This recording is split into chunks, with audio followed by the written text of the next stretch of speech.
Hello student, Anisha Parsha Salvi, your biology mentor. तो बच्चों, welcome to our another new topic, new chapter which is respiration in plants. Right, हम देखने जा रहे हैं कि किस तरीके से प्लांट्स के अंदर रेस्पिरेशन होता है, कौन कौन सी साइट जो है इन्वॉल्व रहती है, कौन कौन सी रिएक्शंस पाई जाती है। हम बात कर सकते हैं ग्लाइकोलिसिस की, हम बात कर सकते हैं क्रेब्स साइकिल की, हम बात कर सकते हैं ईटीएस की। तो आज हम देखेंगे इंट्रोडक्शन और उसी के साथ हम देखेंगे 10 स्टेप 1 ग्लूकोज से पायरुविक एसिड के 2 मॉलिक्यूल कैसे बन रहे हैं, दैट मीन्स ग्लाइकोलिसिस कैसा हो रहा है। Is that clear? तो चलिए हम स्टार्ट करते हैं रेस्पिरेशन के इंट्रोडक्शन के साथ कि भाई रेस्पिरेशन एक्चुअल में होता क्या है। Respiration is an amphibolic exergonic cellular process. ठीक है, एम्फीबॉलिक का क्या मतलब है? देखो बच्चों, याद करो हमने मेटाबॉलिज्म पढ़ा था। ठीक है, बायोमोलिक्यूल चैप्टर के अंदर हमने मेटाबॉलिज्म रिएक्शन देखी थी। ठीक है, इसमें क्या बोला था हमने कि ऑल केमिकल रिएक्शन इन्वॉल्व होती है इसके अंदर। 2 तरह की ये रिएक्शन होती है बच्चों, कौन कौन सी? एक होती है एनाबॉलिक, हाँ या ना, और एक होती है हमारी कैटाबॉलिक। कैटाबॉलिक में हमने क्या बोला था? काटना, यानी कि एक लार्ज मॉलिक्यूल को स्मॉल मॉलिक्यूल में कन्वर्ट किया था। और एनाबॉलिक क्या हो रहा था? हमारा छोटे छोटे स्मॉल मॉलिक्यूल से हमने एक बड़ा मॉलिक्यूल बनाया था। ये बात हमने कब करी थी? बायोमोलिक्यूल के एंजाइम वाला जब टॉपिक पढ़ा था तब करी थी। अब यहाँ पर ये कहा जा रहा है कि रेस्पिरेशन जो है एम्फीबॉलिक है। एम्फीबॉलिक मतलब हम एम्फीबियंस पढ़ते हैं, ठीक है, जिसमें जलचर और स्थलचर होते हैं, दोनों कैरेक्टरिस्टिक्स होते हैं। वैसे ही जब कोई रिएक्शन के अंदर एनाबॉलिज्म और कैटाबॉलिज्म साथ साथ हो, या दोनों रिएक्शन हो, या उसके दोनों कैरेक्टरिस्टिक्स हो, तो ऐसी रिएक्शन एम्फीबॉलिक कहलाती है। दैट मीन्स यहाँ पर कैटाबॉलिज्म भी हो रहा है, एनाबॉलिज्म भी हो रहा है, तो रेस्पिरेशन कैसी है?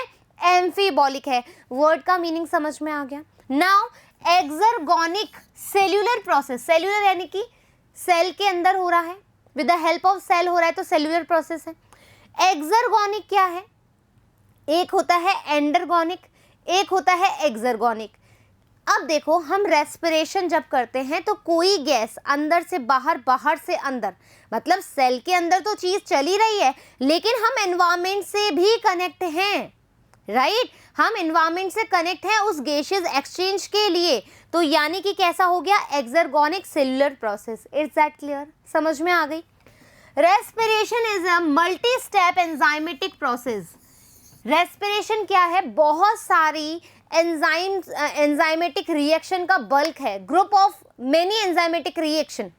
बहुत सारे मल्टी स्टेप होने के बाद हमारा रेस्पिरेशन कंप्लीट होता है, which is also known as internal respiration. Internal क्योंकि ये सेल के अंदर हो रहा है।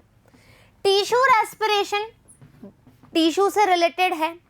डार्क रेस्पिरेशन जब आप ग्लाइकोलिसिस अभी मैं पढ़ाऊंगी तब मैं आपको बताऊंगी कि इसको डार्क रेस्पिरेशन क्यों कहते हैं। सेल्यूलर रेस्पिरेशन माइटोकॉन्ड्रियल, क्योंकि माइटोकॉन्ड्रिया में होता है तो माइटोकॉन्ड्रियल रेस्पिरेशन है। लेकिन मैम हमारा बैक्टीरिया जो है उसमें तो रेस्पिरेशन होता है लेकिन माइटोकॉन्ड्रिया नहीं है, तो ग्लाइकोलिसिस कहाँ पाया जाता है? ग्लाइकोलिसिस कहाँ पाया जाता है? वो तो साइटोप्लाज्म में पाया जाता है। तो दैट मीन्स बैक्टीरिया में रेस्पिरेशन तो होगा, ग्लाइकोलिसिस हो जाएगा। वहां पर हम बोलेंगे क्रेब्स साइकिल नहीं होगा जो माइटोकॉन्ड्रिया में मिल रहा है। Is that clear? आ गई बात समझ में? आगे बढ़े। An important feature of all living cell is respiration, which is related to liberation of metabolic energy as ATP. हम क्या कर रहे हैं? ATP का प्रोडक्शन कर रहे हैं, right? In plant there is lack of specialized respiratory organ because plant के अंदर, यदि हम बॉटनी पढ़ रहे हैं तो प्लांट के बारे में हमें जानना बहुत ज़रूरी है। प्लांट के अंदर हमारा जो स्पेशलाइज जो रेस्पिरेटरी ऑर्गन है वो एब्सेंट होता है। क्यों? Each plant part take care of own gases exchange. हमने फोटोसिंथेसिस देखा इससे पहले, तो वो अपना ही गैस क्या करती हैं? CO2 भी अपने अंदर यूज कर रही है, O2 भी अपने आप प्रोड्यूस कर करके अपनी तरफ से यूज कर रही है। Is that clear? Plants are less dependent on environment for the respiratory gaseous exchange. क्योंकि प्लांट हम प्लांट पे डिपेंड है, प्लांट हम पर डिपेंड नहीं है, प्लांट एनवायरमेंट पे डिपेंड नहीं है, हम प्लांट पर डिपेंड है, एनवायरमेंट प्लांट पे डिपेंड है। In plant body diffusing gases do not travel long distances, right. तो in plant body diffusing gases do not travel long distance, वो लॉन्ग डिस्टेंस भी ट्रेवल नहीं करते हैं।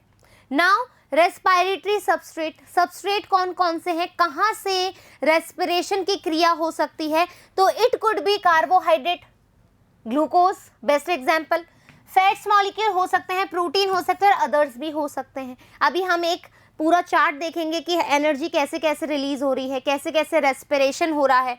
When respiratory substrate are carbohydrate like glycogen, starch, sucrose, hexose और fats, क्या कर सकते हैं हम, देखो सुक्रोज की हम बात करें, हेक्सोज तो है ही ग्लूकोज, ठीक है। सुक्रोज की बात करें तो हमने बोला डाइसैकेराइड है, डाइसैकेराइड है किससे मिलकर के बना हुआ है, हमने बायोमोलिक्यूल्स पढ़ लिया, तो आपको पता है ये किसका मेल है, ग्लूकोज का और फ्रक्टोज का, है ना। हमने पूरा बॉन्ड भी देखा था बीच में, तो सुक्रोज क्या है, इसके अंदर भी तो ग्लूकोज प्रेजेंट है। स्टार्च किससे मिलकर के बना है, पॉलीसैकेराइड है, ग्लूकोज मॉइटी से, पॉलीमर है ये, ठीक है। तो then respiration is known as floating respiration. यदि रेस्पिरेटरी सबस्ट्रेट क्या है, कार्बोहाइड्रेट है, जैसे ग्लाइकोजन हो गया, जैसे स्टार्च हो गया, सुक्रोज हो गया, हेक्सोज हो गया, उससे हम रेस्पिरेशन कर रहे हैं, तो ऐसा रेस्पिरेशन क्या कहलाता है, फ्लोटिंग रेस्पिरेशन कहलाता है। समझ में आ गई बात, फ्लोटिंग रेस्पिरेशन क्या होता है। When protein is oxidised in respiration, और जब प्रोटीन ऑक्सीडाइज्ड हो रहा है, then respiration is known as protoplasmic respiration. क्या होगा, अब देखो याद रखने का तरीका बड़ा ही अच्छा सा है।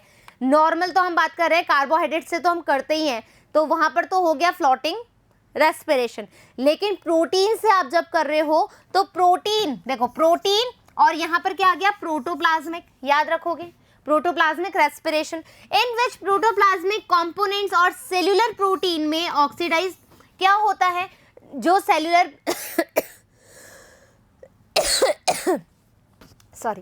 जो सेल्यूलर रेस्पिरेशन है उसमें प्रोटीन क्या हो रहा है, ऑक्सीडाइज हो रहा है at the time of starvation and disease. कब होता है ऐसा, जब बॉडी में कोई डिजीज हो जाए, जब भूखमरी वाली स्थिति आ जाए। स्टारवेशन का मतलब क्या होता है, प्रॉपर हमारी डाइट कंप्लीट ना हो, तो उस समय पर जो रेस्पिरेशन होता है वो होता है हमारा protoplasmic respiration. Exceptionally, oxidation of proteins in legume seeds is called floating respiration। ये एक अपवाद है, और आपको पता है बायोलॉजी एक ऐसा सब्जेक्ट है जहाँ पर अपवाद के बिना बात ही नहीं होती है। तो यदि हम बात करेंगे ऑक्सीडेशन ऑफ प्रोटीन्स किसके अंदर, लेग्यूम सीड्स के अंदर। लेग्यूम सीड जैसे कि सोयाबीन हो गई, जैसे कि दालें हो गई, यदि हम उसकी बात कर रहे हैं, ठीक है, तो उसके अंदर प्रोटीन का ऑक्सीडेशन हो रहा है, तो वहां पर हम प्रोटोप्लाज्मिक रेस्पिरेशन ना बोल करके क्या बोल रहे हैं, फ्लोटिंग रेस्पिरेशन। अब आप कहोगे मैम आपने तो अभी कार्बोहाइड्रेट के लिए बोला था, तो यही तो अपवाद है ना बच्चों, यही तो एक्सेप्शन है। क्लियर, चलें आगे। नाउ फैट से, तो फैटी एसिड एंड ग्लिसरॉल क्या हो रहा है, एसिटिल कोएंजाइम बनेगा। अभी हम नेक्स्ट वाले पार्ट के अंदर पढ़ेंगे लिंक्ड रिएक्शन क्या होती है, लिंक्ड रेस्पिरेशन क्या होता है, कैसे हम पायरुविक एसिड से एसिटिल कोएंजाइम में आ गए और फिर वहां से क्रैब साइकिल चल गया, ठीक है, ये हम नेक्स्ट पार्ट में पढ़ेंगे। तो यहाँ से फैट से क्या बन रहा है, एसिटिल कोएंजाइम। कार्बोहाइड्रेट वाला तो अभी हम देखने ही वाले हैं ग्लाइकोलिसिस के अंदर, ठीक है। प्रोटीन से बनेगा तो एमिनो एसिड, एमिनो एसिड से पायरुविक एसिड, और फर्दर हमारा respiration. Is that clear, done, चलें आगे। Types of respiration, we have two kind of respiration, aerobic और एनएरोबिक, राइट। एरोबिक है तो प्रेजेंस ऑफ O2, एनारोबिक है तो जिसमें हमें O2 की रिक्वायरमेंट नहीं है। डन। एरोबिक रेस्पिरेशन क्या है, द कंप्लीट ऑक्सीडेशन, ये इंपॉर्टेंट लाइन है, इंपॉर्टेंट एक स्टेटमेंट है, कंप्लीट ऑक्सीडेशन, ठीक है, of food with the use of oxygen and when entire carbon released। मतलब आप क्या कर रहे हो, आप ग्लूकोज को, ठीक है, आप ग्लूकोज को कंप्लीट कंप्लीट ब्रेक डाउन कर रहे हो, कंप्लीट ब्रेक डाउन कर रहे हो किसकी प्रेजेंस में बच्चों? O2 की प्रेजेंस में। क्या निकल रहा है आपके पास? CO2 आ रहा है मैम, ठीक है। एंटायर कार्बन और कार्बन डाइऑक्साइड है वो रिलीज हो रही है, तो ऐसे को हम बोलेंगे एरोबिक रेस्पिरेशन। किसका एग्जाम्पल है ये? एरोबिक रेस्पिरेशन का एग्जाम्पल है। Anaerobic respiration, this is incomplete oxidation. क्या है ये? इनकम्प्लीट ऑक्सीडेशन है। ग्लाइकोलिसिस में क्या होता है? इनकम्प्लीट ऑक्सीडेशन है, तो आप एग्जाम्पल लिख सकते हैं। और ग्लाइकोलिसिस बच्चों एरोबिक और एनाएरोबिक के बीच की कड़ी है, ठीक है। वो एरोबिक रेस्पिरेशन को भी फॉलो करेगा और इन जो हमारा एनाएरोबिक रेस्पिरेशन है उसको भी फॉलो करेगा। When food is oxidised into alcohol और ऑर्गेनिक एसिड, देखो ये पता होना चाहिए कि एनाएरोबिक रेस्पिरेशन के दौरान हमारे पास बाय प्रोडक्ट या फिर जो हमारा प्रोडक्ट बन रहा है वो क्या है? तो क्या बनेगा तुम्हारे पास? Alcohol, organic acid. Without use of oxygen during it most of the energy is lost in the form of heat. It occurs in cytoplasm and only 2 ATP are produce. तो ये एग्जाम्पल ही बच्चों ग्लाइकोलिसिस का दे रहा है, ठीक है। ये example क्या दे रहा है? ग्लाइकोलिसिस का दे रहा है, क्योंकि ग्लाइकोलिसिस में एक तो इनकम्प्लीट ऑक्सीडेशन पाया जाता है, वहां पर ना तो अपने पास CO2 रिलीज हो रही है और ना ही O2 हम यूज कर रहे हैं, राइट। और आप नेट एनर्जी देखोगे तो 2 ATP हमारे पास निकल के आता है। Is that clear? चलें आगे। एनाएरोबिक रेस्पिरेशन और fermentation may takes place in the bacteria, some lower parasitic animals, Escherichia, plant, RBCs and muscles of human body. Important चीज आपको पता है, जब हम बहुत ज़्यादा एक्सरसाइज करते हैं, हम बहुत ज़्यादा तेज़ दौड़ लगा के आते हैं, तो हम बहुत ज़्यादा थका हुआ फील करते हैं, हम बहुत ज़्यादा टायर्ड फील करते हैं। क्यों होता है? क्योंकि वहाँ पर जो ग्लूकोज मॉलिक्यूल होता है वो ख़त्म हो जाता है। इस समय पे क्या होता है? हमारी मसल्स जो होती हैं, मसल कॉन्ट्रैक्शन के द्वारा ही तो हम भाग पाते हैं, एक्सरसाइज कर पाते हैं, तो वहाँ पर क्या होता है? लैक्टिक एसिड का फॉर्मेशन होने लगता है, ठीक है। तो इस वजह से क्या होता है? यहाँ पर आप देखोगे कि एनाएरोबिक रेस्पिरेशन देखने को मिलता है। डन। बैक्टीरिया में चूंकि माइटोकॉन्ड्रिया नहीं होता, जैसा कि मैंने आपको स्टार्टिंग में बताया था, माइटोकॉन्ड्रिया नहीं होगा तो नेचुरल सी बात है वहाँ ग्लाइकोलिसिस होगा, और वो कैसा होगा? एनाएरोबिक रेस्पिरेशन होगा, फर्मेंटेशन होगा, ठीक है। आरबीसीज में भी अपने पास माइटोकॉन्ड्रिया नहीं होता है, जिसकी वजह से क्या होगा? एनाएरोबिक रेस्पिरेशन होगा। When oxygen is not available, जब ऑक्सीजन अवेलेबल ना हो, then food is incompletely oxidised. Important चीज, जब हमारे पास ऑक्सीजन की अवेलेबिलिटी नहीं है तो भी डेफिनेटली यही होगा कि फूड जो है प्रॉपर ऑक्सीडाइज्ड ही नहीं होगा, इनकम्प्लीट ऑक्सीडेशन वहां देखने को मिलेगा इन सम ऑर्गेनिक कंपाउंड। लाइक कौन कौन सा है? Ethanol, acetic acid, lactic acid. Example याद रखेंगे कि जहां पर O2 इनसफिशियंट है तो वहां पर इनकम्प्लीट ऑक्सीडेशन होगा। क्या एग्जाम्पल होगा? हमारा आ जाएगा ethanol, acetic acid, lactic acid. Done. चले आगे। In aerobic respiration, the final electron acceptor is free O2. Important. anaerobic respiration में जो आपको मिलता है वो क्या मिलता है? फ्री O2 मिलती है, ठीक है। क्या होता है? ये फाइनल इलेक्ट्रॉन एक्सेप्टर होता है। क्या होता है? फाइनल इलेक्ट्रॉन एक्सेप्टर होता है कौन? Free O2. In fermentation, the final electron acceptor is organic intermediate of the process. No external substances. No external substances हमें जरूरत ही नहीं पड़ती है। डन। यहां तक समझ में आ गई? चले आगे। Step of aerobic respiration. अब हम एरोबिक रेस्पिरेशन देखेंगे बच्चों, तो इसके अंदर बहुत सारे क्या हैं? स्टेप्स इन्वॉल्व हैं।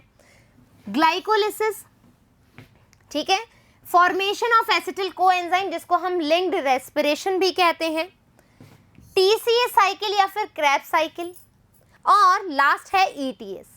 क्या क्या पढ़ेंगे हम एरोबिक रेस्पिरेशन में? ग्लाइकोलिसिस के बाद हम पढ़ेंगे लिंक रिएक्शन, उसके बाद हम पढ़ेंगे क्रेब्स साइकिल, और उसके बाद पढ़ेंगे ETS। तो आज तो हम जो इस पार्ट में देख रहे हैं वो देख रहे हैं इंट्रोडक्शन, और साथ ही साथ हम ग्लाइकोलिसिस की रिएक्शन देखेंगे।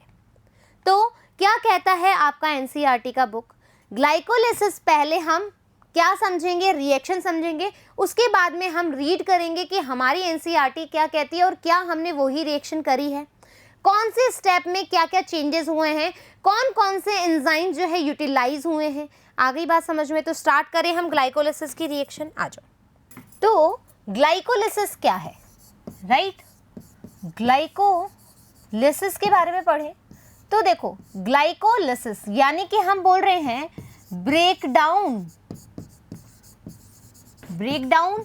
Of glyco. हम किसको बोलते हैं? कार्बोहाइड्रेट्स को। तो हम बोल सकते हैं ग्लूकोज का जो ब्रेकडाउन है उसको हम कह रहे हैं ग्लाइकोलिसिस, राइट? पहली बात। सेकंड बात, इसको हम बोलते हैं ईएमपी पाथवे, ठीक है? ईएमपी पाथवे बोलते हैं। क्यों बोलते हैं मैम? क्योंकि इसको 3 साइंटिस्ट का कोलैबोरेशन कहा जाता है, एम्बेडन, मेयरहॉफ एंड पेरेनस, राइट? ये 3 साइंटिस्ट है जिनका कोलैबोरेशन है क्या? ग्लाइकोलिसिस यानी कि ब्रेकडाउन ऑफ ग्लूकोज। तीसरी बात है कि ये इनकम्प्लीट ब्रेकडाउन है बच्चों, इनकम्प्लीट ब्रेकडाउन ऑफ ग्लूकोज है, ठीक है? इनकम्प्लीट ब्रेकडाउन ऑफ ग्लूकोज है। इसके बाद में हम बात करें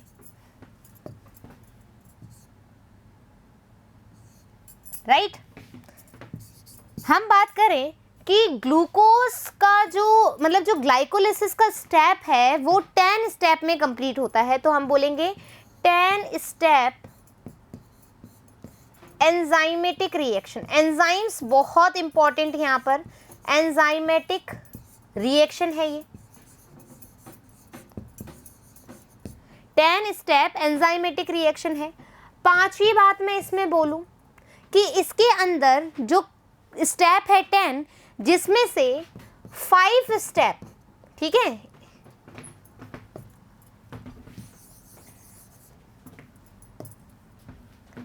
जिसमें से इनिशियल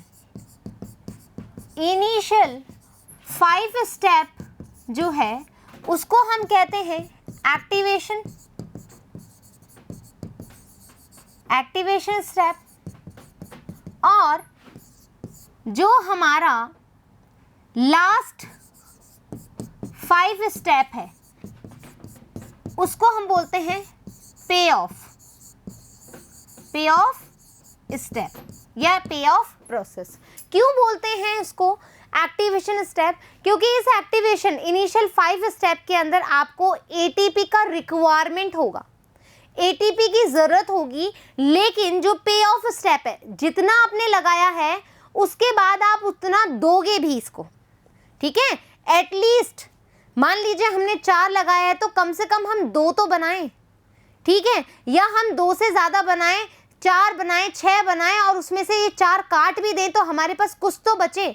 तो यानी कि हम क्या कर रहे हैं? पे ऑफ स्टेप है। एनर्जी के अकॉर्डिंग हमने बोला कि ये एक्टिवेशन है, एक्टिवेशन के लिए आपको एनर्जी चाहिए होती है, तो यहाँ पर आप एनर्जी दोगे और यहाँ पर आप एनर्जी को प्रोड्यूस करोगे, फॉर्म करोगे। Is that clear?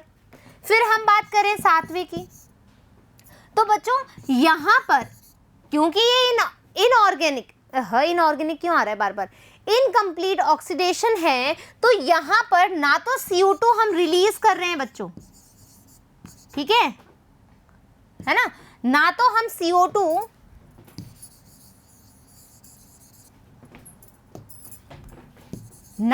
CO2 released कर रहे हैं और ना ही हम O2 का कंजप्शन कर रहे हैं, कंज्यूम्ड कर रहे हैं। सही बात समझ में आ रही है? तो इसीलिए हम क्या कह रहे हैं इसको कि ना ये CO2 को रिलीज कर रहा है और ना ही ये O2 का कंजप्शन कर रहा है। तो ये जो ग्लाइकोलिसिस है बच्चों, ये एरोबिक एंड एनएरोबिक, ठीक है? एरोबिक और इन एनएरोबिक रिएक्शन के अंदर प्रेजेंट होता है, ठीक है? लिंक करता है।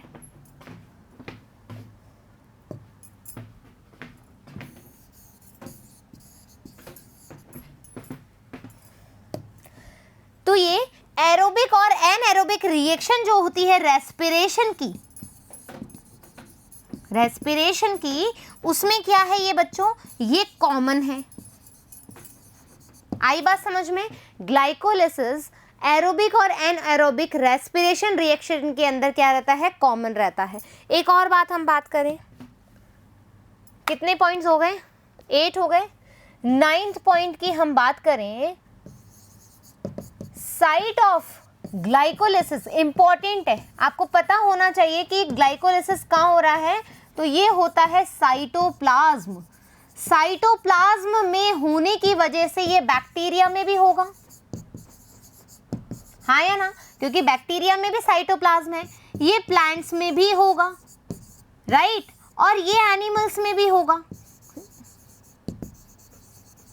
आ गई बात समझ में? तीनों में आपको ग्लाइकोलिसिस देखने को मिलेगा, क्यों? क्योंकि इसकी साइट क्या है, साइटोप्लाज्म है। ये बात समझ में आ गई। आ जाओ अब आपकी एनसीईआरटी में जो ग्लाइकोलिसिस दे रखा है पहले वो देख लेते हैं, ठीक है। ग्लाइकोलिसिस में बेसिकली 10 स्टेप है, 1 2 3 4 5 6 7 8 9 10, ये 10 स्टेप हम पढ़ेंगे, ठीक है। 10 स्टेप पढ़ेंगे, तो आ जाओ पढ़ लेते हैं। सबसे पहले हम क्या करेंगे, हमें क्या चाहिए, कार्बोहाइड्रेट चाहिए, ग्लूकोज का ब्रेकडाउन कर रहे हैं, तो ग्लूकोज हमारे पास आ गया। ग्लूकोज से हम क्या बनाएंगे बच्चों, ग्लूकोज से हम बनाएंगे ग्लूकोज 6-फॉस्फेट, ठीक है, ग्लूकोज 6-फॉस्फेट बनाएंगे। तो आप देखो पहले हमारा इकलौता ग्लूकोज था, अब उसमें तुमने फॉस्फेट ग्रुप जोड़ा है, वो भी किस कार्बन पे, कार्बन नंबर 6 पे। तो तुम्हें यहाँ पर किसकी जरूरत होगी, फॉस्फेट की। फॉस्फेट कहाँ से लाओगे, तो याद करो एडिनोसिन ट्राइफॉस्फेट, क्या होगा, एडिनोसिन। एटीपी को हम यहाँ कंज्यूम करेंगे और क्या करेंगे, एडीपी प्लस पीआई, ठीक है। आ गई बात समझ में? एटीपी हमने यहाँ पर यूटिलाइज किया है और क्या हुआ है, ग्लूकोज में हमने 6 नंबर ऑफ कार्बन पे फॉस्फेट ग्रुप जोड़ दिया। पहला स्टेप समझ में आ गया। कैसा स्टेप है ये, पहला स्टेप है, और पहले स्टेप के अंदर जो हमें एंजाइम चाहिए, ठीक है, एंजाइम चाहिए, वो एंजाइम है हमारे पास हेक्सोकाइनेज एंजाइम। देखो बच्चों ग्लाइकोलिसिस क्या है, एंजाइमेटिक रिएक्शन है, तो डेफिनेटली आपको एंजाइम्स के बारे में पता होना चाहिए। Is that clear? अब ग्लूकोज 6-फॉस्फेट से, ठीक है, ग्लूकोज 6-फॉस्फेट से क्या बनाएंगे हम, ग्लूकोज फ्रक्टोज 1,6-फॉस्फेट बनाएंगे। आ जाओ, अब ग्लूकोज 6-फॉस्फेट से हम क्या बनाएंगे, फ्रक्टोज 6-फॉस्फेट बनाएंगे, ठीक है, बना ले। ओ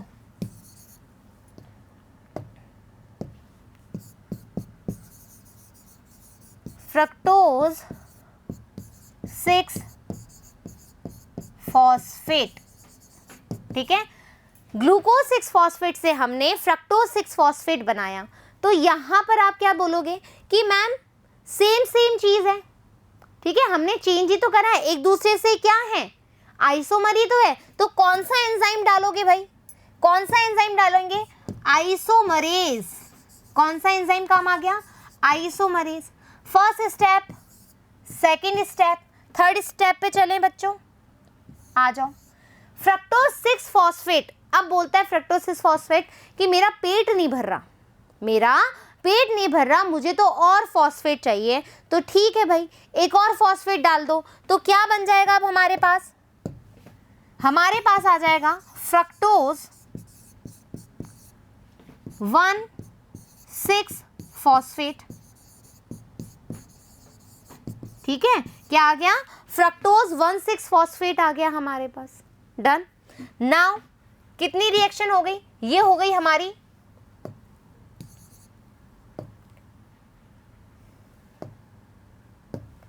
थर्ड रिएक्शन हो गई। अब देखो आपने देखा कि मैम यहाँ पर हमने ग्लूकोज में हमने फॉस्फेट जब जोड़ा तो हमें एटीपी की जरूरत पड़ी, जब हमने फ्रक्टोज के 1 नंबर पे फॉस्फेट जोड़ा तो भी हमें एटीपी का रिक्वायरमेंट होगा। तो आ जाओ अपन एटीपी लगा लें, ATP, ADP plus inorganic phosphate consume हो गया, फॉस्फेट लग गया। ठीक है, आ जाओ आगे वाले स्टेप पे। फ्रक्टोज 1,6 फॉस्फेट बना। कौन सा एंजाइम काम आएगा बच्चों?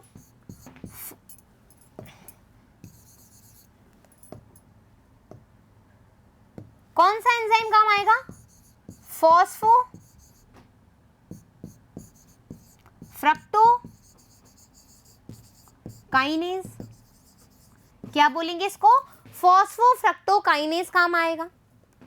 इसको हम PFK के नाम से भी जानते हैं बच्चों। फॉस्फो फ्रक्टो काइनेज, देखो फॉस्फेट ग्रुप ऐड करेगा, किस पे कर रहा है? फ्रक्टोज पे कर रहा है, तो याद रखेंगे फॉस्फो फ्रक्टो काइनेज क्या है ये एक तरह से पेस मेकर का काम करता है। क्या मतलब हुआ पेस मेकर का तरह से काम करने का? मतलब रिएक्शन के अंदर ये देखेगा कि रिएक्शन के अंदर कब एटीपी का रिक्वायरमेंट है। यदि एटीपी बहुत ज़्यादा हो रहा होगा तो ये बोलेगा कि रिएक्शन को स्लो करो। यदि हमारे पास भरपूर एटीपी है और एडीपी हमें दिख रहा है तो हम कहेंगे कि नहीं, वापस से हमारा एटीपी बनाओ।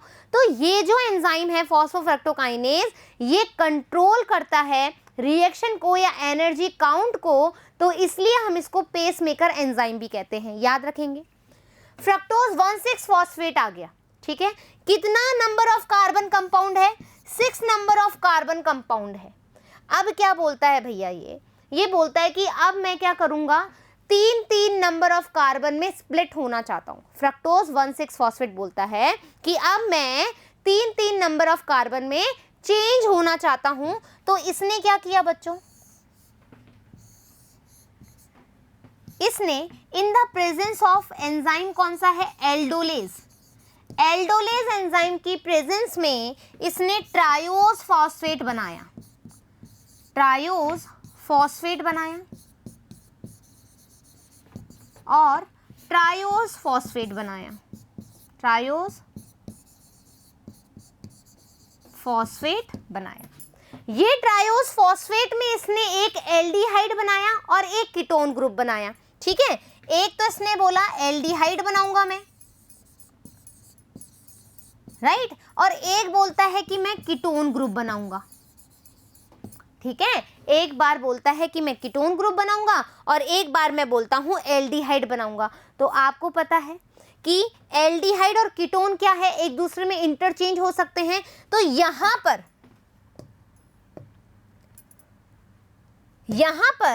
जो एंजाइम आएगा, यहां पर जो एंजाइम आएगा वो आएगा आइसोमरेज।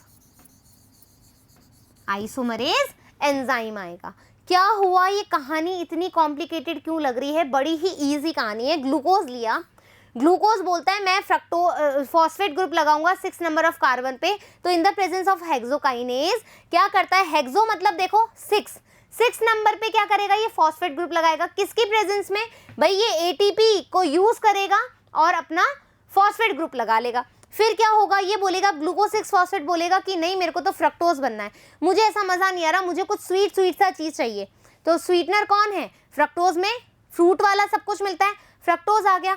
फ्रक्टोज बोलता है कि मैं इनफ फील नहीं कर रहा, मैं तो एक और फॉस्फेट ग्रुप लगाऊंगा। तो यहाँ पर आइसोमरेज से इसने अपने आप को इंटरचेंज कर लिया। फिर बोलता है कि नहीं, मैं तो 6 नंबर पे 1 नंबर ऑफ कार्बन पे मेरा एक और फॉस्फेट ग्रुप लगाऊंगा और बन जाऊंगा fructose 1,6 phosphate in the presence of फॉस्फोफ्रक्टोकाइनेज। ठीक है, फिर बोलता है कि फ्रक्टोज 1 फॉस्फेट बोलता है कि अब मैं 6 नंबर ऑफ कार्बन हो गया हूं, तो मैं चाहता हूं कि अब मैं अलग अलग हो जाऊं, 3 नंबर कार्बन बनाऊं, 3 नंबर कार्बन बनाऊं। तो ये फ्रक्टोज 1,6 फॉस्फेट क्या करता है? एक बार तो एल्डिहाइड ग्रुप में बन जाता है और एक बार ये किस में बन जाता है? कीटोन ग्रुप में। ठीक है, क्या होगा ये जब बनेगा? यहां पर आप देखोगे ट्रायोज फॉस्फेट, ठीक है, ग्लिसरल एल्डिहाइड ग्रुप में तब्दील हो गया। ठीक है, डाइहाइड्रोक्सी एसीटोन कीटोन ग्रुप में तब्दील हो गया। तो यहां पर क्या हुआ? यहां पर आपके पास जो बना बच्चों, वो बना 3PGAL। ठीक है, 3PGAL बना और यहां पर बना DHAP। यहां तक क्लियर? आइसोमरेज एंजाइम आ जाएगा, ये रहा आइसोमरेज एंजाइम। यहां तक की क्लियर हो गई क्या स्टेप? तो कितनी स्टेप हो गई अपने पास? 1 2 3 4 और 5। आपको मैंने बताया था कि ग्लाइकोलिसिस में इनिशियल जो 5 स्टेप है वो कैसी है? एक्टिवेशन स्टेप है। कौन सा स्टेप है? एक्टिवेशन। यहां पर हम एक्टिव कर रहे हैं, एनर्जी का यूज कर करके हम इस रिएक्शन को एक्टिव कर रहे हैं। तो ये कौन सी स्टेज हो गई? एक्टिवेशन स्टेप हो गई। अब इस 5 के बाद में जो आएगा वो आएगा खतरनाक स्टेप, थोड़ा सा कॉम्प्लिसिटी वे लेकर के आएगा। यहां पर आपको पास क्या मिल गया? ट्रायोस फॉस्फेट आ गया। अब देखो बच्चों, ये जो DHAP है ये क्या करता है? देखो उसको हम वैसे बोले तो हम बोलेंगे धाप, ठीक है। आपको पता है शेखावटी मारवाड़ी शब्द में हम बोलते हैं धापना। धापना इन द सेंस है कि जब आप बहुत ज़्यादा भरपेट खाना खा लेते हो तो आप बोलते हो मैं धाप गया, बोलते हो कि नहीं बोलते हो घर पे? तो धापना मतलब, अब ये DHAP क्या कहता है कि अब मैं धाप गया, अब जो भी रिएक्शन करोगे तुम कर लो। कौन कर लो? PGL कर लो, ठीक है। तो क्या होगा जब ये धाप गया, ठीक है, जब ये धाप गया तो PGL यानी कि ये क्या हो गया? ये पागल हो गया। क्यों? क्योंकि अब ये इतनी सारी रिएक्शन खुद ही करेगा, हर प्रोडक्ट बनाएगा, 2 बार बनाएगा। क्यों? क्योंकि इसके लिए भी बनाएगा और खुद के लिए भी बनाएगा। तो अब इस 5वें स्टेप के बाद में जो भी प्रोडक्ट बनेगा, जो भी एंजाइम तुम यूज लोगे, जो भी एनर्जी बनेगी, वो कैसे बनेगी? मल्टीप्लाई बाय 2, ठीक है। मल्टीप्लाई बाय 2 से वो रिएक्शन कंप्लीट होगी। यहां तक की चीज समझ में आ गई क्या? आप सोचोगे कि ग्लाइकोलिसिस सबसे इजी है, सच में इजी है, लेकिन हमें हर एक चीज को समझना है। हम 11th 12th नहीं पढ़ रहे हैं, हम नीट के लिए प्रिपेयर कर रहे हैं खुद को, ठीक है। तो हमें ईच एंड एवरीथिंग पता होना चाहिए कि हम कहाँ पर मैसअप कर सकते हैं, कौन सी रिएक्शन में कौन सा एंजाइम जरूरी है, कहाँ पर ATP का रिक्वायरमेंट है, कहाँ पर क्या चीज हो रही है। तो ये 5वीं स्टेप में बोल रहा है मैं धाप गया, अब जो भी करोगे तुम करोगे, तो भैया ये क्या हो गया? पागल हो गया। और क्या हो गया? 2 गुना काम करने लगा। पागल होने के बाद ये 2 गुना काम करने लगा। आ गई। अब चलेंगे अपन 6 स्टेप पे। 5 स्टेप हो गया, एक्टिवेशन हो गया, ATP हमने लगा दिया। कितना मॉलिक्यूल ऑफ ATP लगा दिया? देखो, एक बार हमने यहां लगाया और एक बार हमने यहां लगाया। तो जो हमारी एक्टिवेशन स्टेप है बच्चों, उसमें तुमने अभी तक कितने ATP लगा दिए? 2 मॉलिक्यूल ऑफ ATP लगा दिए, हाँ है ना।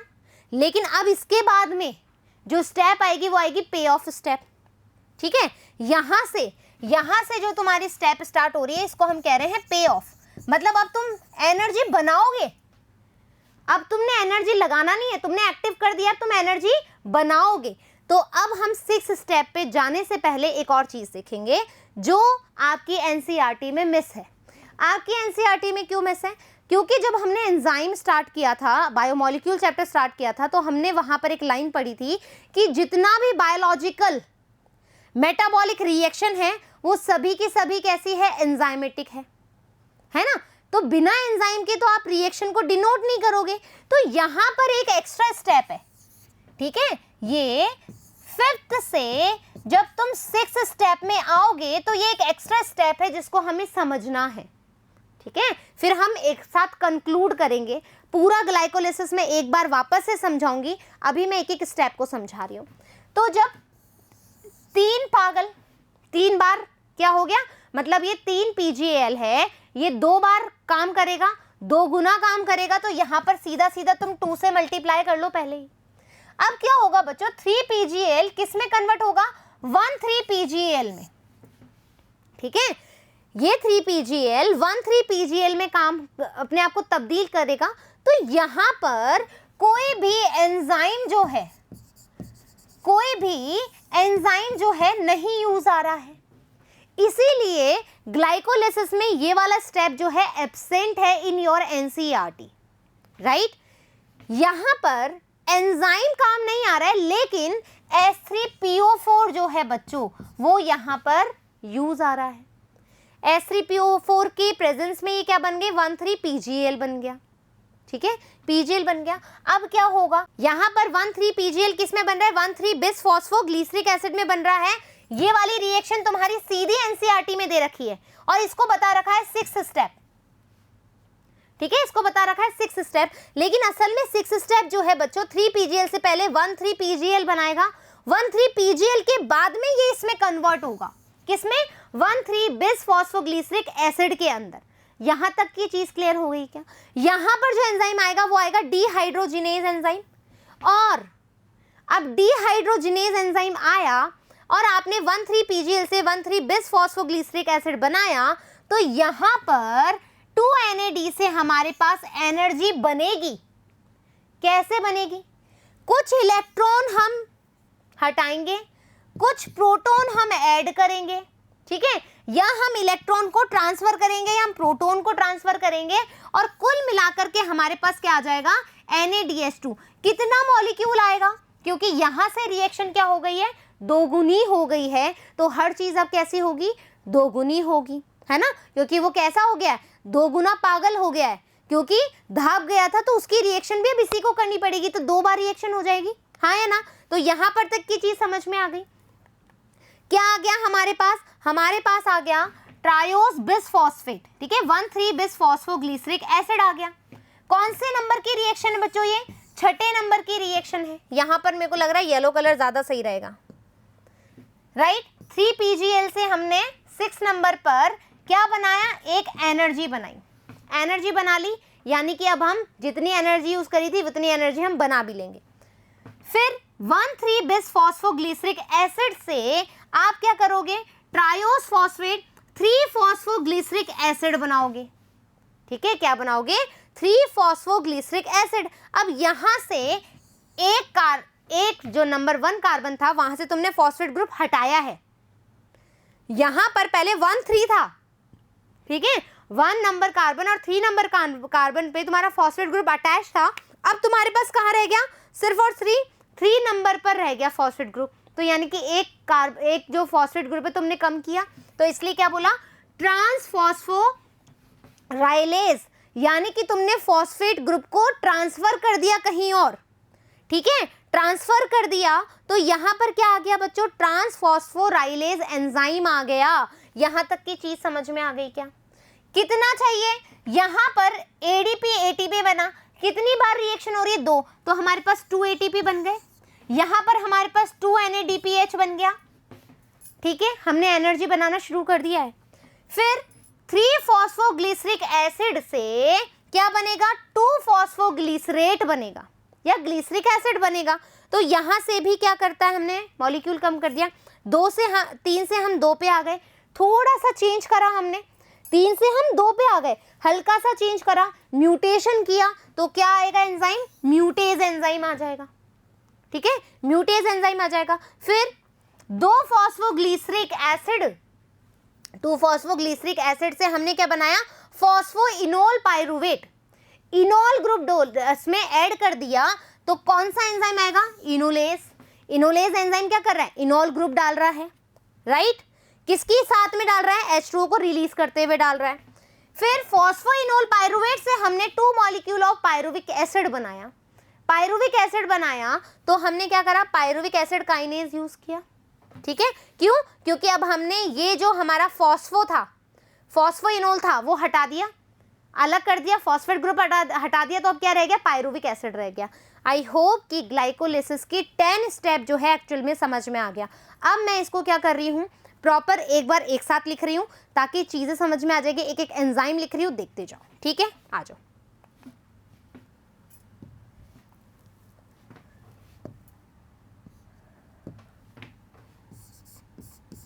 ग्लूकोज, ठीक है बच्चों, ग्लूकोज था सबसे पहले हमारे पास। ग्लूकोज आने के बाद हमने क्या किया, हेक्सोकाइनेज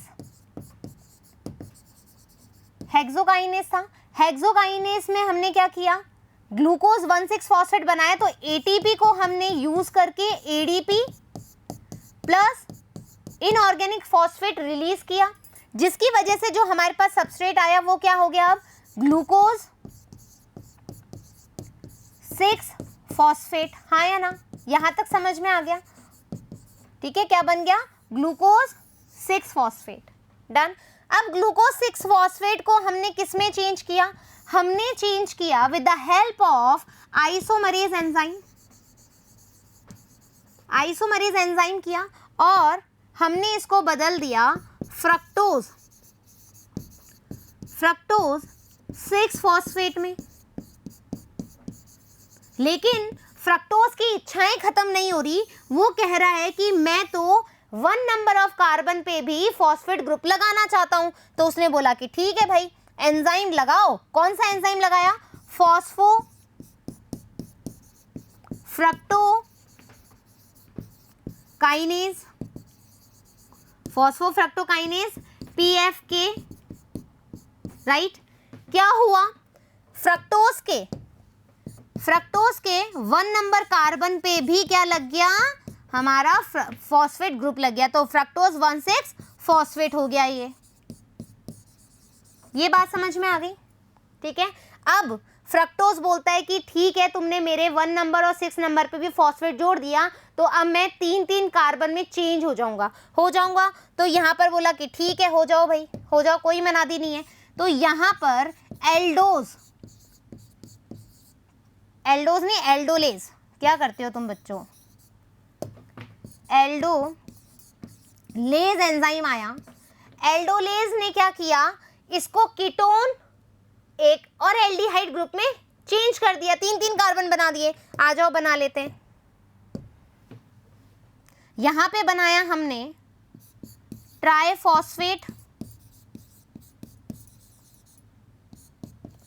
ट्राइफॉस्फेट की स्पेलिंग गलत कर दी। यहां बना लें, ऊपर ज्यादा सही रहेगा ना।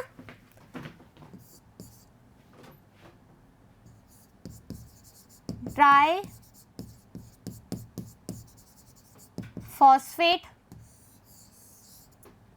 और ट्राइफॉस्फेट। यहां पे इसने बनाया DHAP, धाप गया। और यहां पर इसने बनाया 3PGAL। ठीक है, ये बात समझ में आ गई? किसकी प्रेजेंस में बनाया? एल्डोलेज की प्रेजेंस में लगाया। कितनी रिएक्शन हो गई? 1 स्टेप, 2 स्टेप, 3 स्टेप, 4 स्टेप। ठीक है। अब क्या होगा? यहां पर ये धाप गया। ठीक है, ये धाप गया और बोलता है डाइहाइड्रोक्सी एसीटोन फॉस्फेट बोलता है कि भाई अब ऐसा कर, मैं तो धाप गया, मैं चला रेस्ट करने, अब मेरी रिएक्शन भी तू कर। कौन कर? ये 3PGL। तो अब बोलता है कि अरे यार, अब मेरे को 2 बार पागल होना पड़ेगा, मतलब मैं 2 गुना पागल होकर के काम करूंगा। तो क्या हुआ? यहां पर अपने पास एक एंजाइम आया जिसको हमने बोला आइसोमरेज एंजाइम आया, जिसकी वजह से अब ये जो 3PGL है वो 2 गुना रिएक्शन करना स्टार्ट करेगा। तो 5th नंबर की जो रिएक्शन थी, यहां तक का जो रिएक्शन था बच्चों, ये कौन सा था? एक्टिवेशन स्टेप था। अब 5th नंबर का जो स्टेप है, उसके बाद क्या होगा? ये 2 गुना काम करना स्टार्ट करेगा। यहां पर जो रिएक्शन होगी, अब हम यहां से रिएक्शन स्टार्ट करें तो 3PGL किसकी प्रेजेंस में? H3PO4 की प्रेजेंस में कन्वर्ट होगा। किसके अंदर कन्वर्ट होगा? ये होगा 1,3-PGAL में। ठीक है, 1,3-PGAL में कन्वर्ट होगा। यहां पर कोई भी एंजाइम यूज नहीं आ रहा है, H3PO4 आ रहा है, कोई एंजाइम यूज नहीं आ रहा है। अब क्या होगा? यहां पर 1,3-PGAL से अपने पास आ जाएगा 1,3-bis-फॉस्फोग्लिसरेट। ठीक है, अब हमारे पास क्या आ जाएगा? 1,3-bis-फॉस्फोग्लिसरेट आ जाएगा। अब 1,3-PGAL से 1,3-bis-फॉस्फोग्लिसरेट बनाने में हमारे पास एंजाइम काम आया है, और उस एंजाइम का नाम है डिहाइड्रोजिनेज।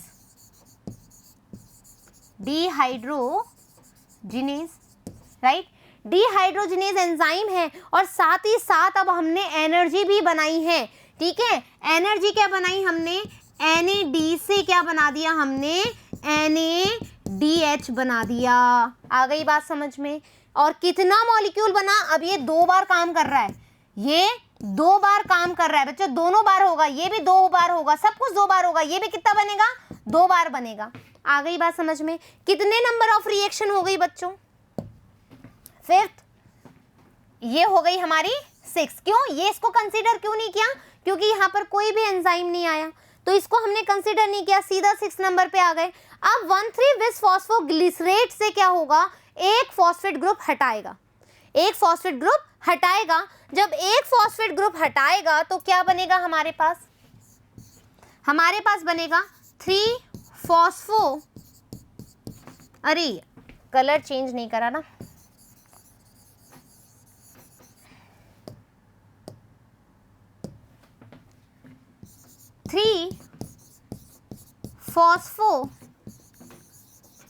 ग्लीसरेट, ठीक है, ये हमारे पास बन गया, ग्लीसरेट बन गया। कितना मॉलिक्यूल होगा बच्चों, 2 मॉलिक्यूल होगा। कौन सा एंजाइम होगा, ट्रांस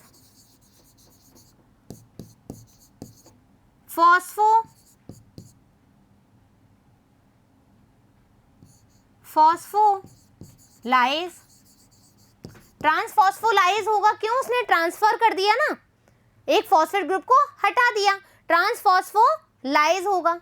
डन। अब क्या होगा बच्चों, अब 3-फॉस्फोग्लिसरेट से, यार कलर का बड़ा दिक्कत हो रही है, 3-फॉस्फोग्लिसरेट से अब हम क्या करेंगे, इसमें थोड़ा सा म्यूटेशन करेंगे और ये 3 की जगह वो कहां पर लग जाएगा, 2 नंबर पे लग जाएगा। तो अब हम करेंगे इसको,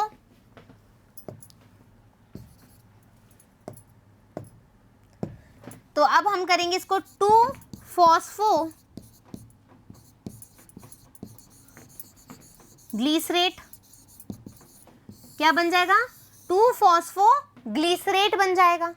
क्या हुआ, ग्लिसरेट बनने पर कौन सा एंजाइम काम आया, यहाँ पर आया अपने पास म्यूटेज या म्यूटालेज, ठीक है, म्यूटालेज एंजाइम यहाँ पर काम आया।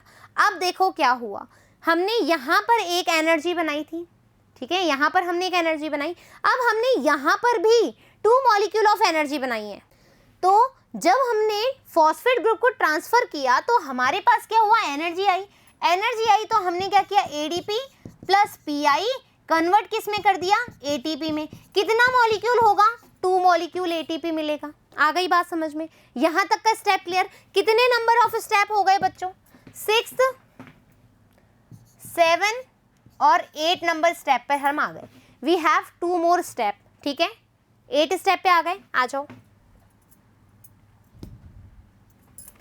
अब अपने पास यहां पर आ गया 2-फॉस्फोग्लिसरेट, ठीक है, 2-फॉस्फोग्लिसरेट आ गया। कितना मॉलिक्यूल आ गया बच्चों, 2 मॉलिक्यूल आ गया। अब क्या होगा, अब हम इनॉल ग्रुप लगाएंगे तो यहां पर इनोलेज एंजाइम आ जाएगा, इनोलेज एंजाइम आएगा, क्या बन जाएगा अपने पास, बन जाएगा मैम 2-फॉस्फोइनॉल पाइरूवेट, ठीक है, 2-फॉस्फोइनॉल पाइरूवेट अपने पास हो गया।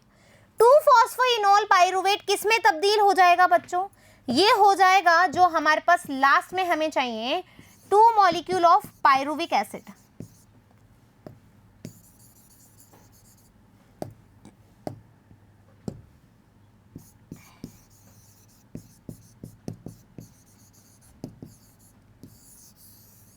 ठीक है, आ गई बात समझ में। हमारे पास आ गया 2 मॉलिक्यूल ऑफ पाइरुविक एसिड। कितना नंबर कार्बन है ये, 3 नंबर कार्बन है ये, ठीक है, कितना नंबर कार्बन है, 3 नंबर ऑफ कार्बन है। यहां पर क्या किया हमने, इसमें से फॉस्फेट ग्रुप हटाया है तो हमारे पास क्या आ जाएगा, जो एंजाइम है वो आ जाएगा पाइरुविक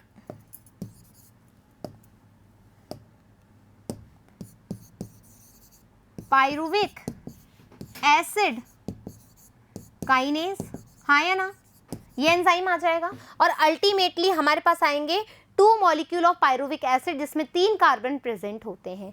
यहां तक समझ में आ गया? कौन सा स्टेप था बच्चों? ये हो गया हमारा 9 स्टेप और ये हो गया हमारा 10 स्टेप। अब हमारे पास एक और एटीपी बनेगा, यहां पर अपने पास एक और एटीपी बनेगा, एडीपी से एटीपी। Clear that? आ गई बात समझ में? सारे एंजाइम पता लग गए, कहाँ कहाँ कितनी कितनी एनर्जी रिलीज हुई ये पता लग गया। कितना मॉलिक्यूल होगा? ये भी होगा 2 एटीपी। ठीक है, ये भी होगा 2 एटीपी। डन। यहां पर भी हमने 2 कर दिया। अब आपकी बुक क्या कहती है एक बार अपन देख लें।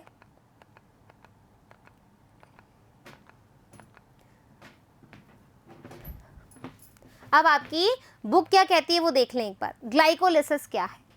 The term glycolysis has originated from the Greek word glycose। किस वर्ड से मिला हुआ है? ग्लाइकोज, जो कि ग्रीक वर्ड है। For sugar and lysis for splitting. क्या हुआ? ग्लाइकोलिसिस का मतलब है ग्लाइकोज प्लस स्प्लिटिंग, यानी कि ग्लूकोज के मॉलिक्यूल का breakdown. The scheme of glycolysis was given by Gustav Embden, Otto Meyerhoff and P Parnas. अच्छा, मैंने पारानस कर दिया आई थिंक, है ना? P Parnas. Done. Is often refer to as the EMP pathway. क्या कहते हैं हम इसको? ईएमपी पाथवे भी कहते हैं। Done. In aerobic organism it is the only process in respiration.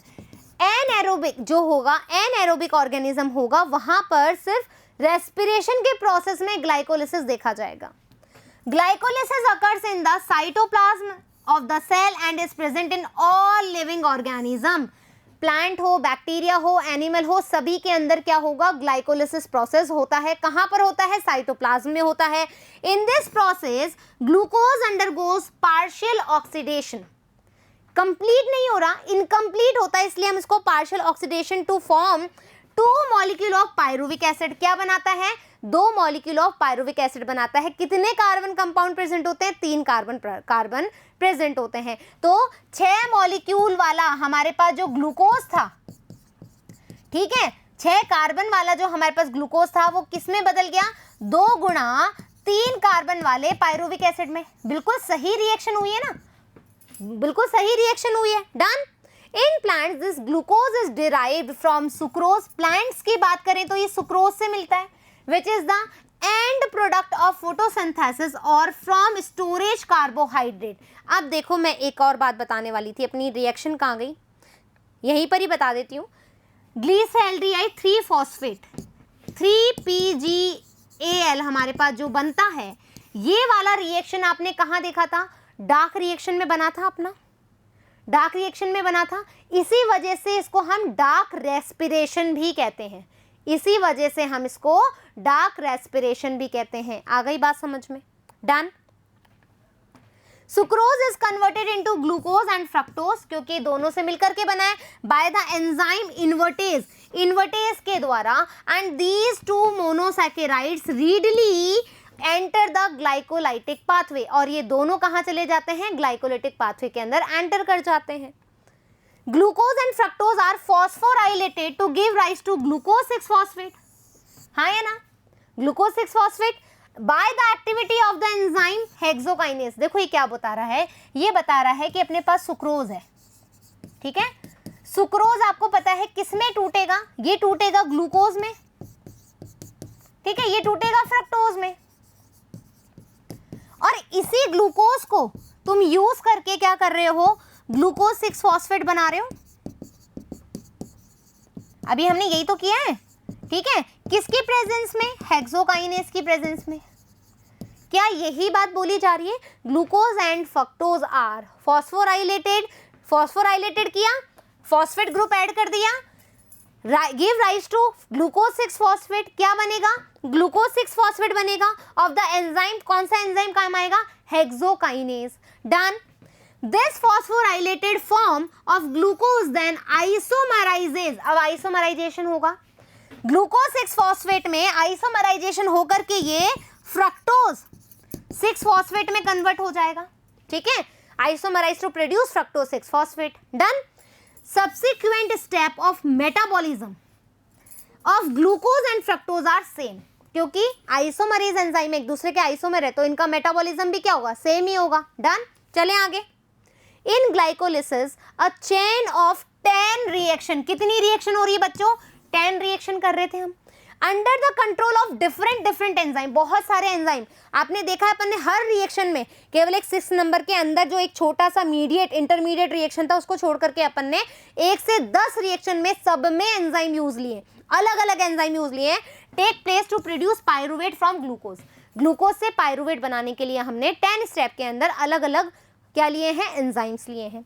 ATP is utilize at 2 step, 2 जगह हमारा एटीपी यूटिलाइज हुआ है, ठीक है। एक तो जब हमने ग्लूकोज से ग्लूकोज 6 फॉस्फेट बनाया और फिर हमने फ्रक्टोज 6 फॉस्फेट से फ्रक्टोज 1,6 फॉस्फेट बनाया, तब हमारे पास 2 बार एटीपी यूज किया हमने। The conversion of glucose into glucose 6 phosphate, और सेकेंड हमने into the conversion of fructose 6 phosphate to fructose 1,6 bis phosphate. यहां पर क्लियर होगी चीज। डन। ये हमारा रिएक्शन हमने देख लिया। The fructose 1,6 phosphate is split into dihydroxyacetone phosphate and 3-phosphoglyceraldehyde, PGL में और धाप में चेंज हो गया, 5वें नंबर का रिएक्शन, ठीक है। ये कैसा हो गया, ये तो हो गया 4थे नंबर पे, क्या आ गया हमने, ग्लूकोज। ये देखो अपन बार बार करते जाएंगे, जितनी बार लिखोगे उतनी बार तुम्हें याद हो जाएगा, मेरे को तो बिल्कुल रट गया, ये देख लो, फॉस्फेट, फिर fructose 6 phosphate and fructose 1,6 phosphate। उसके बाद ये स्प्लिट आउट हो जाएगा किसमें, 3-PGL एंड धाप में, 1, 2, 3, 4, 5। Done. We find that there is one step where NADH plus is formed from NAD. This is when 3-phosphoglyceraldehyde, जब ये 3-PGL, ठीक है, कन्वर्ट होगा किसमें, when 3-phosphoglyceraldehyde is converted into 1,3-bisphosphoglycerate, जब ये BPGA 1,3-BPGA में कन्वर्ट होगा तो वहां पर अब हमारे पास एनर्जी आ जाएगी, बन जाएगी कितना molecule, 2 molecule of NADH2। Done. NADH। 2 redox equivalent are removed in the form of 2 hydrogen atom from PGL and transferred to a molecule of NAD+।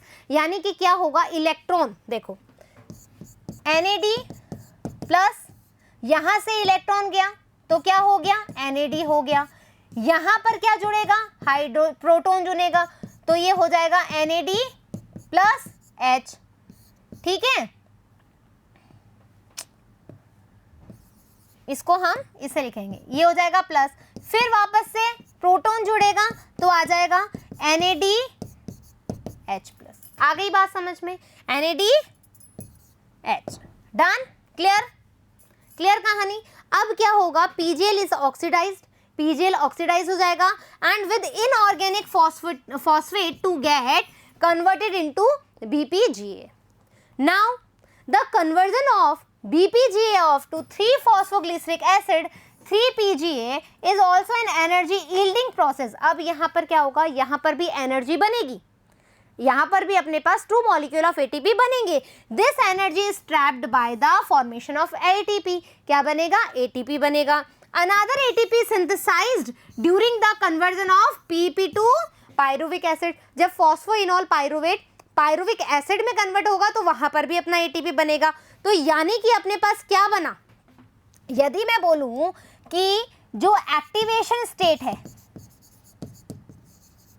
Activation state है, वहां पर अपन ने 2 ATP का कंजप्शन किया, कंज्यूम्ड हुए, राइट। यानी कि 1 से 5 स्टेप में। और जब हमने पे ऑफ स्टेप देखा तो हमारे पास 2 NADH बना और 2 ATP एक जगह बने और 2 ATP एक जगह बने, तो टोटल में देखो तो 4 ATP बना, हाँ या ना, 4 ATP बना। अब ये 4 ATP में से तुम्हें पता है तुमने 2 ATP तो यूज कर लिए थे, तो मैं नेट एनर्जी की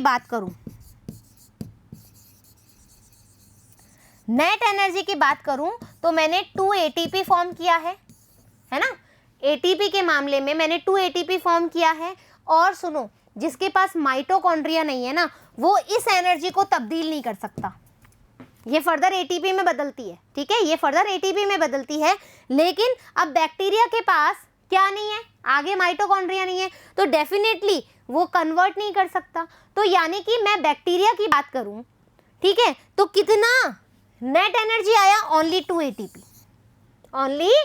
ATP आया। Is that clear? आ गई बात समझ में? तो आपको बताना है कि ग्लाइकोलिसिस में नेट एनर्जी कितना बना, 2 मॉलिक्यूल ऑफ ATP बना। आ गई बात समझ में? एनर्जी, तो pyruvic acid is then the key product of glycolysis. There are 3 major ways in which different cell handle pyruvic acid produce by glycolysis. अब इस पायरुविक एसिड को 3 तरीके से हैंडल करती है cell. These are lactic acid fermentation, alcoholic fermentation and aerobic respiration. ठीक है, कैसे होगा? एक तो होगा लैक्टिक एसिड फर्मेंटेशन, एक alcoholic fermentation and aerobic respiration. Done? आ गई बात समझ में? तो इस तरीके से बच्चों आज हमने देखा कि एक तो रेस्पिरेशन क्या होता है, कितने टाइप का होता है, और किस तरीके से ग्लाइकोलिसिस में 10 स्टेप रिएक्शन होते हैं, कौन कौन से एंजाइम्स यूज करते हैं, कहाँ पर एटीपी का प्रोडक्शन होता है, कहाँ पर एनएडीएच बनता है, कहाँ पर कंज्यूम की जाती है, नेट एनर्जी हमारे पास क्या आई। Is that clear? Next topic में हम पढ़ेंगे कि लिंकिंग जो रेस्पिरेशन है वो क्या होता है, और साथ में पढ़ेंगे क्रेब्स साइकिल, और उसी के साथ में देखेंगे इलेक्ट्रॉन ट्रांसपोर्ट चेन। राइट? तो जल्द ही अपन मिलेंगे, जब तक धन्यवाद।